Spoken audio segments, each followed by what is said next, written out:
faith and resilience. Welcome to the Rosh Hashanah Perspective.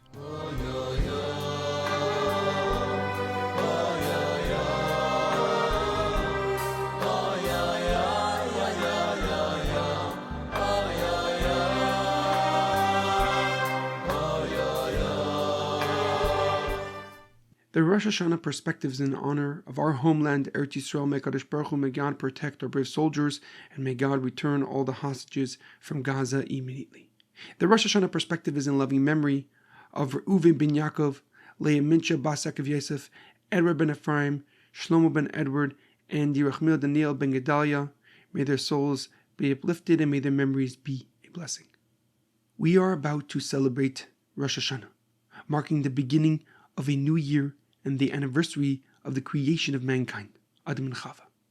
Rosh Hashanah is a day where God, in His divine wisdom, sits on His holy throne and decides the fate of every living being. The sounds of the Shofar will echo as we crown God as our King, once again placing our trust in His sovereignty over all creations. Rosh Hashanah is a time for deep spiritual introspection. We will recite many moving prayers, asking HaKadosh Baruch Hu, asking God to fill our year with health, with happiness, and with success. And during the prayers, we will read many powerful stories, specifically of Avraham Avinu and Sarah Imenu, who were blessed with a child in their old age, and Avraham and Sarah being tested by God to sacrifice their most beloved son, Yitzchak, to God. And these stories serve as profound examples of faith, commitment, and dedication to our Father in heaven, Avinu Shabashamayim, Melech Machem Lachim, the King of all kings, the Master of the universe. Each time we hear the sounds of the shofar, we will say the words Hayom Haras Olam. Today is the birthday of the world. It marks the day that Adam Harishon and Chava were created, and is not just the birthday of the world, but also the birth of its purpose, humanity, mankind. A day that serves as a reminder that creation of the world was centered on humanity's role and mission, our charge to fulfill God's will and God's purpose. The Avudraham, Rav David ben Yosef, a 14th century commentary known as the Avudraham, comments on the Rosh Hashanah prayer Hayom Haras Olam. He points out that the words Haras Olam actually mean pregnant forever. And this is based on the verse in Yirmiyahu, where Yirmiyahu the prophet laments the day of his birth. Yirmiyahu says, I wish I would have remained Haras Olam, eternally in utero, stuck in my mother's womb, meaning that he wished that the pregnancy of his mother with him had never ended. So what does Haras Olam mean in the context of our prayer this Rosh Hashanah? Is Rosh Hashanah the birthday of the world? Or does it signify an eternal state of potential, never brought to fruition, heaven forbid? To help us understand and to answer this question, we will look at an anecdote that brings this concept to life. Once there was an older man, widely known for his wisdom and understanding. A young boy in the village, eager to test the wise man's reputation, devised a plan. He caught a butterfly and carefully concealed it in his hands. Approaching the wise man, the boy challenged him. Is the butterfly in my hands dead or alive?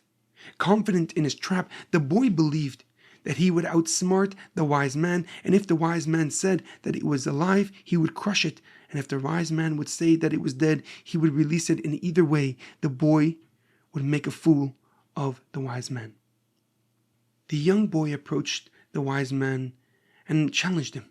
Sir, if you are truly wise, as everyone says, tell me, is the butterfly in my hands dead or alive? The wise man paused for a moment and then looked at the boy directly in the eyes and replied, my son, whether the butterfly is dead or alive depends on you. It is within your hands. The Avudraham powerfully explains that the meaning of Hayom Haras Olam, today, is what day is in our hands. We alone can decide whether this will be the birthday of the world. A year where we take and make our potential, our hopes, our dreams a reality.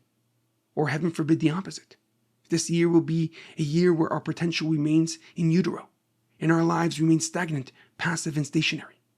Our lives rests in our hands just as the butterfly rests in the young boy's palms. It is a choice we face every day. Will we move forward or remain still? It is up to us and us alone. Last week's Torah portion, Parsha 7, Moshe Rabbeinu spells it out clearly.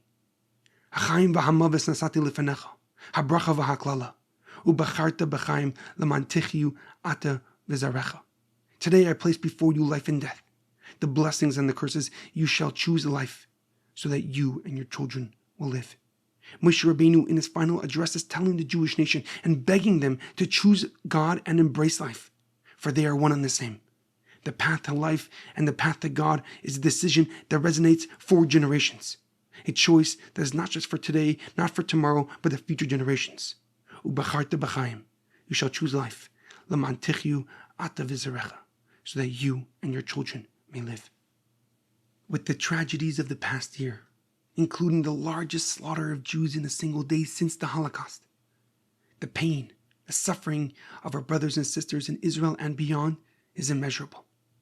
The land invasion of Lebanon has only compounded the trauma as families are shattered, loved ones being held hostage, and our soldiers standing on the front lines. The struggle to embrace life, to choose life, to hold on to hope is critical now more than ever. Choosing God and embracing life becomes not just an aspiration but a necessity. It means committing ourselves to growth, development, and progress even in the shadow of darkness. Through adversity that surrounds us, we realize the unwavering commitment that we must have to life that propels us forward, urging us to seek meaning and purpose amidst the pain, knowing that God is on our side despite the challenges we face. As the cries of the Shofar pierce the air on Rosh Hashanah, let its sounds awaken our soul, informing us of our higher purpose, telling us that we have a call to action to rise to meet the challenges before us with faith and resilience.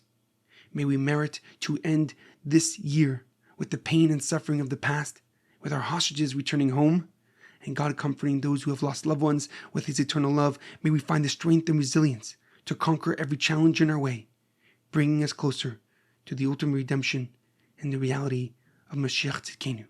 I leave you with the holy words and blessings of the Lubavitcher Rebbe for the upcoming year. Akeida v'chima teva l'shono teva misuko b'teva hanile v'hanigle zu jeder Jiden und alle Jiden wo noch sie gefunden sich und gerechen sich mit Kabel sein Pnei Mashiach Tzidkenu Omen kein Yehi Rosh.